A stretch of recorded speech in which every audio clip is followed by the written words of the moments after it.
Hello, Colleen Whiteford here. You know, a lot of people have access to or own these percussion devices, also called massage guns, but they have no idea how to use them. So in my practice, I use these devices to complement the fascia manipulation treatments that I do. I also encourage a lot of my clients to get one of these, and I teach them how to use this. So here's what I tell them. First of all, which device is best? I don't sell devices, but I do have some listed on my website. And this is one of my favorites. I use this. It's called the HyperVolt from HyperIce. It's a moderately expensive device. There are cheaper ones. There are more expensive ones. I like it because it's just performed well. It's a little bit heavy, and some people prefer a smaller one like this for travel or even just for their own personal use because they can handle it better. So it's more about what are your needs and what do you have going on that you want to use it for. One thing I will say is a lot of these devices, if they're going to leave a head out of it, it's this one. And I call this the squishy or accordion head. This is good on bony places, and I'll talk more about that in a minute. But a lot of the devices don't include this head. And so the ones that I list on my site, either they include it or I point out that they don't include it. But it's a good idea to have this be part of the whole set. So what do these devices do?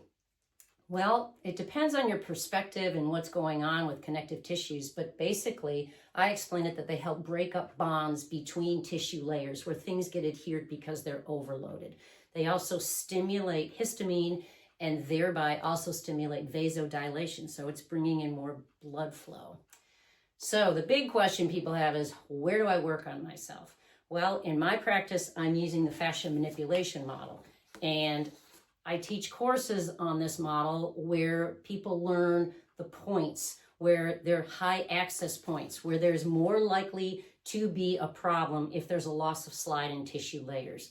There's no way I can teach this right now in this short video or even teach it to the people that I see. But what I do in practice is I'll use the device and I'll work on these points, but then I'll also mark them with a Sharpie if the person is agreeable to that, and they'll go home and work on themselves on whatever points that I suggested. As far as you're concerned, if you're not working with me and you don't know the fascia manipulation model, then what most people do is they use the device on wherever it hurts. But I will just say, keep in mind that where it hurts isn't always where the problem is. So while the problem may feel like it's in the upper trapezius or down in the low back, usually it's more than that. I will say this much. If you've got a problem in the lower half of the body, think about the fact that some of what's causing that may be coming from somewhere down into the lower limb. The calf and even into the foot are common problem places where tissue slide that's compromised can be part of what's pulling all the way up the kinetic chain. By the same token, for the upper half of the body, if there's a problem in the upper half, very often I'm working into the limb and around the shoulder girdle, even if they don't hurt, because where it hurts isn't always where the problem is. So just keep that in mind. Which head to use? Well, I've already sort of mentioned that this soft head is good on bony parts, like the back of the hand, or if I'm on a rib area, or around the foot on the top, or maybe around the ankle, or anywhere if somebody is really, really sensitive and in a lot of pain. Then again, if they're that sensitive to that place, I'm probably not going to work on that place. I've got other places that I can be working on people. Usually they come with a whole array of heads that look something like this. And this one is the one I have in the device right now. Some of them come with like 15 different heads. It's kind of overkill, to be honest with you. I tend to use these three most of the time. The round head, the flat head, and then the soft head. Which head to use depends on the body part, the person, their size. I'll use the harder flat head, maybe if I'm going to be working in the thigh or somewhere that has muscle and flesh so that it's not going to be too sensitive.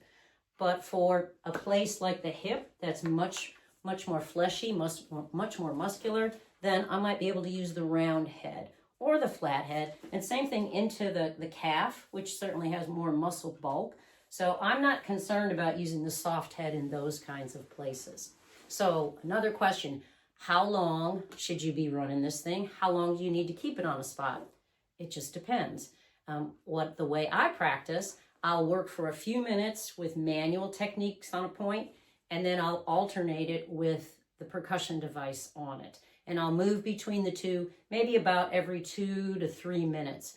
One thing you want to make sure of is not overheating the motor, because I did that once and the unit didn't turn on again for 3 days. I was fortunate it did come back to life.